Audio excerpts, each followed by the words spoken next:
Sosok Hoki Caraka sempat menjadi sorotan saat mengkritik Ganjar Pranowo soal batalnya Indonesia menjadi tuan rumah Piala Dunia U20 2023. Kritik Hoki itu disampaikan melalui akun Instagram Gubernur Jawa Tengah tersebut. Pemain yang berposisi striker timnas Indonesia U20 mengkritik Ganjar dan menyebutnya munafik. Setelah Ganjar tahu dirinya jadi satu pihak yang disalahkan dalam perhelatan dunia itu, ia kemudian meminta bertemu dengan Hoki. Pertemuan dengan Ganjar Pranowo diunggah Hoki Caraka di Instastory akun Instagramnya. Pertemuan Hoki dan Ganjar tersebut untuk kali pertama sejak polemik dicoretnya Indonesia menjadi tuan rumah Piala Dunia U20 2023. Dalam video itu, keduanya tertawa dan sudah tampak akrab. Tidak dijelaskan apa pembicaraan keduanya saat bertemu. Hoki hanya menyapa pengikutnya dengan mengatakan sudah clear. Namun Ganjar berucap jika Hoki adalah anak luar biasa dengan semua proses sudah yang ia jalani. Ganjar juga tak lupa mendoakan Hoki bisa bermain di Eropa seperti mimpinya. Di akhir video mereka kemudian tampak bersalaman.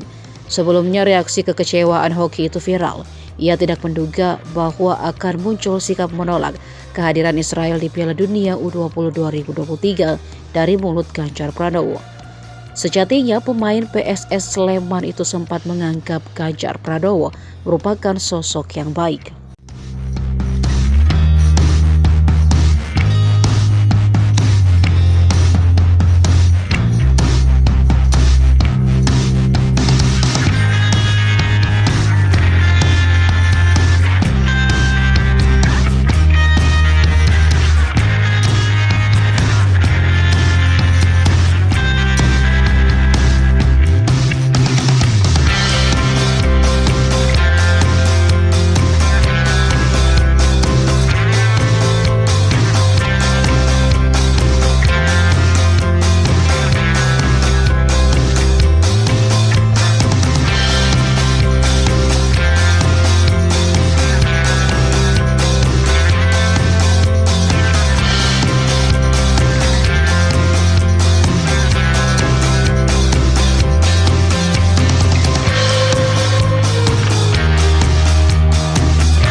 Oke guys, saya sedang bersama Pak Ganjar, sudah clear.